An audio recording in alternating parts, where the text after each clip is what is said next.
Magandang tanghali po sa lahat. Tayo nagbabalik dito sa ating munting channel, Samuel Soriano TV 29, para mag-discuss ulit ng another coins. At ito ay ating hilig mangulikta ng barya. Kaya ho tayo nandito nagsisili ng kanilang mga halaga, ang presyo po ng ating mga coins na koleksyon. Ayan. Tinitignan natin ang kanilang mga presyo sa ating mga online selling.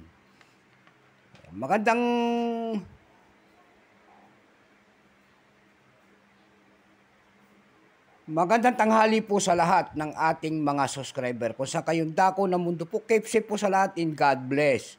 Maraming salamat po sa suporta po at 1K subscriber na po tayo. Thank you so much sa inyong lahat po ng ating mga followers. Ayan, ang mga subscriber ko po, thank you so much sa inyong lahat and God bless. Mabuhay po kayong lahat. Ayan, mayroon na naman tayong pag-uusapang barya guys.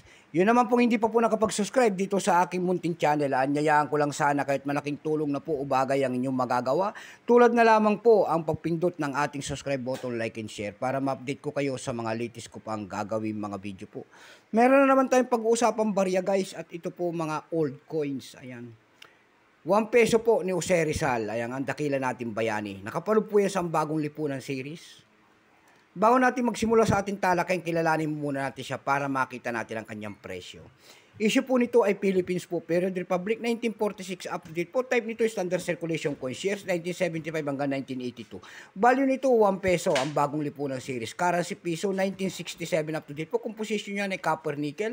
May bigat lamang itong 9.5 grams, may habang 29 mm. May kapal po naman itong 1.9 mm hugis po. Bilog orientation ay medal alignment. Itinigil naman ang paggamit sa barya na to ng Pilipinas noong January 2, 1998. Number NDAS3748, reference number KM-209. Siya po si Dr. Jose Rizal, ang dakila natin bayani.